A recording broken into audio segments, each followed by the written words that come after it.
guys, I'm Nicole and welcome to my channel. I'm so glad you're stopping in with me today. We have been like super busy, or I guess maybe I have been super busy. Everybody else in my family, I guess, has pretty much been doing just their normal thing as they always do. But yeah, spring coming up on me now has got me starting to do more stuff in the garden, and I also had my very first half marathon race that I ran over the past weekend, and so I don't know, I've just been like excited about it and training for it, and it's done, and I did it. I didn't do it perfectly well, but I did do it. I crossed the finish line, and so that's exciting. But I kind of had like, I don't know, for a few weeks there, it's like that was just almost not always on my mind, but it was on my mind a good bit, and I was just really excited about it. I wanted to talk just for a little bit with you about it, I guess, if you don't mind. Well, we went probably about an hour and a half away from home to run a half marathon at a college close to where we used to live. I don't know, probably about 6 or so years ago now, 6 or 7 years ago, and it's kind of close to where I grew up.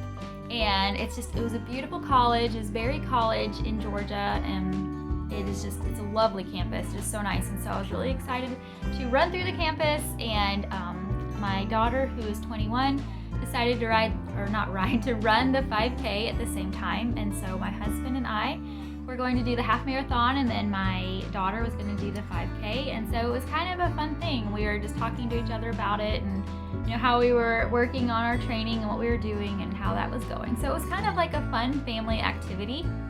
And I was nervous, to be honest with you, because I don't know, I started running not even 2 years ago now, and I have a knee that gives me problems. When I was in the 5th grade, I believe, I hyperextended my knee during like a long jump competition thing in PE, and I had to wear I don't know, a knee brace, and I couldn't walk on it for like 3 weeks. It was pretty bad injury. I didn't have to have surgery or anything like that, but ever since that point, my knee will give me problems if I push it too hard.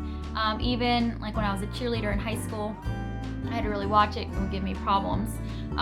So with running, I love it. It's something I started to do to just help me to become more healthy. And I love doing it, but I have to be careful. I can't really run on like gravel or uneven surfaces, or it will give me a problem, and I always do wear a brace on it just to kind of give it a little extra support. And then normally I'm fine, especially if I'm running on a hard surface.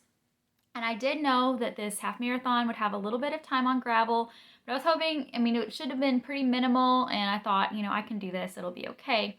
And so anyway, we started the half marathon, and I started off strong. We were going at about a 10:30 pace, 10 minutes, 30 seconds per mile at first, which was, a good pace for me, for us to be going like a long distance. And we were doing really good, and I was stopping at the water stations getting water. I had brought a couple energy gels along with me to take during the half marathon, which, to be honest, I think they're quite nasty. And normally if I'm doing a long run, I bring along like little graham crackers or something like that to snack on while I'm running. But for this, I did bring the energy gels, but it was going great. And then we get to about mile 6 or so, and we start on the gravel, and it's like uphill on gravel. And it was all washed out because we had terrible storms the day before. And oh my goodness, we got to the college, and it looked like a tornado had hit, as far as the trees, but they said it was just straight line winds. And we got the email saying, they did as best they could to clean up all the debris, but there was still some debris on the campus. But it was like there was so many trees just snapped in half, like big pine trees all over the place. And but anyway, so this road, those uphill gravel road to this old mill on the campus was kind of washed out. I wouldn't say totally washed out, but kind of washed out. And so pretty much immediately my knee started bothering me, and which was disappointing. And I kept going. I'm like, I'm gonna push myself. I'm gonna get through it, because I really just wanted to do this. Like, my goal was to try to not stop during the half marathon. I thought I could do it. I've been training, even if I ran really slow, my goal was just to not stop. But anyway, I think it was probably around mile 8 or 9. At which point I realized I'm gonna have to stop. I'm gonna have to start walking, running a little bit. I mean, it was so painful. It was like my knee was hurting me terribly, but then it was shooting. There was pains like from my hip down to my knee, and it felt like my knee, like my whole leg was gonna buckle at any moment. And so I had to stop, and I was so disappointed. But I just walked fast for, I don't know, I'd probably walk fast for about 15 seconds, and then I would start running again. And I just did that for the next few miles. I mean, probably in actuality, I probably only walked maybe a quarter mile, I would think, really, because I was really trying to limit it as much as I could. But then, by the time I got to the finish line, my time was a little bit slower than I'd hoped it would be, but I made it through, and I was happy that I made it through. I also, like, at the moment, I was like, I did the best I could, and I really did. Given the way I felt, I did the best I could. But I was a little disappointed later that evening, and I decided that I'm going to look for another half marathon, probably in about a year from now. I don't want to do them all the time. I think it's fun, and I really did enjoy the training, but it does take, there's a good bit of training you have to do for this, and it's time away from my family. And the way we would do this, my husband and I, we would just, instead of our normal date night, we started doing like run dates, I guess. We go run, and then we go out to eat, and we come home. So honestly, it wasn't really like for our long runs, and so it wasn't like a big difference as far as time away from my kids. But at the same time, it is, a commitment for that, and it's kind of tough on your body. I've read you really should probably do about 2 to 4 of those a year.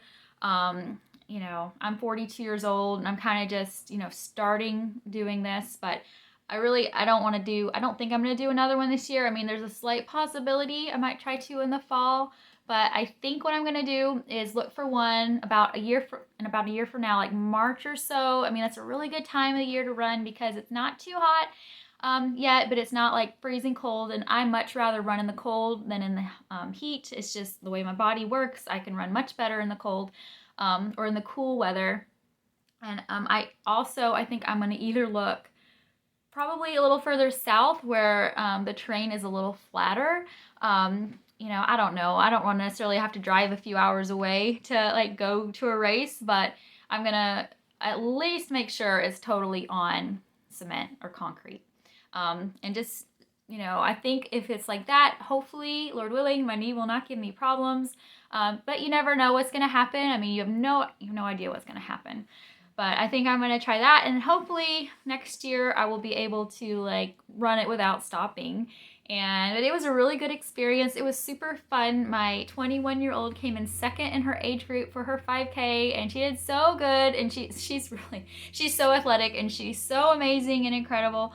And I knew she could do it. I knew she could do really good. She's like, I don't know if I can run like that far, at that type of effort, but she did great. And she's a dancer, and I know if she wanted to stick with it, she would just, I don't know, she'd do great. She's very tall, or she's like 5'7"-ish, but she's got very long legs. I'm 5'2" with very short legs, but, she's one of those girls that probably people will be like, oh no, I'm against her just because she's got such long legs and she's so athletic. But anyway, she did great, and it was a really fun weekend. And so, but it was a little stressful, just the whole, I mean, it wasn't bad. It wasn't a bad stressful, other than, I was in immense pain for probably 2 days. Other than that, it wasn't that stressful. Other than the fact, just a little worried about it. Worried excitement, just anxious a little bit. But it was good, though. I'm glad I did it.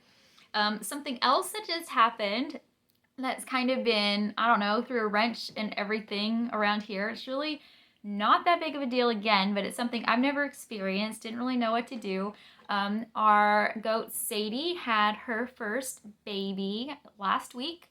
She had a little doeling that we were calling Nellie, and she's the sweetest little girl goat, and we just love her to death. But anyway, I guess Sadie, she's one who's, I don't know. I mean, all animals have a personality, right? And Sadie's always been one who's been more just kind of, I don't know, just she's out of all the goats, I guess, out of all the goats that we have, all the female goats we have, if there would be one that would reject a baby, I would think it would be Sadie. And sure enough, she rejected her. It was so pitiful. Like, the baby wanted to nurse from her, and Sadie would headbutt her, and we tried all day long. And I was so stressed out and I was so worried for this little baby. I did have like a colostrum replacer on hand and I had a bottle on hand, but it was so stressful. And so like we would try to like kind of restrain Sadie. I mean, just like somebody kind of hold her neck and pet her, and then somebody else kind of be by her back legs to let the baby nurse. So we did this like all during the day, and then by nighttime, we decided to bring her inside because we didn't want to leave her alone with Sadie. We knew Sadie wasn't going to let her nurse, and we were afraid she was going to hurt the baby. So we brought her inside, and then it was kind of stressful to get her to try to actually take the bottle, but then she finally did. And it probably took about a day or so, and she is now like a champ at taking bottles, and we're milking Sadie out and giving it to the baby. But that was stressful for just a little bit of time there. I mean, I was worried about the whole the birth, is it gonna go okay, and all of that. I wasn't even out there. My older kids were out there, my middle kids were out there, and I was inside with my little ones, and my husband was at work. And but I said, well, let me know if there's any problems. But it all seemed to go really smooth, other than the fact she didn't want to be a mama. And so we've been dealing with that, and it's been okay. At first it was like a few times, people were having to get up later in the middle of the night, and right now I think there's like one real early in the middle of the nighttime feeding we're still doing, and within a couple days, she'll just be having daytime feedings. But that's been interesting. And so that's kind of what's been going on around our house the last little bit of time. It's been fun, but it's been crazy. And now we still have 2 more does who are set to give birth. One will be giving birth probably close to the end of March, and one close to the end of April. And we spread them out like that just because I thought it might be easier for us to tend to each one individually. One of our does gave birth last year, but that was our only experience with having babies. And this year I thought it might be better just to kind of space them out a little bit. At the same time, it kind of be nice just to have them all, to give birth at the same time too. I might want to do that more next year. So we're just having to see, how this year goes, and then we will go from there. We've been doing all of our homeschool work. We are like getting close to the end, guys. It's so exciting. I'm just excited about gardening. I'm about to start my tomato plants. We have peppers growing in the basement. I just got some onions in from Dixondale Farms, and I'm going to be planting those.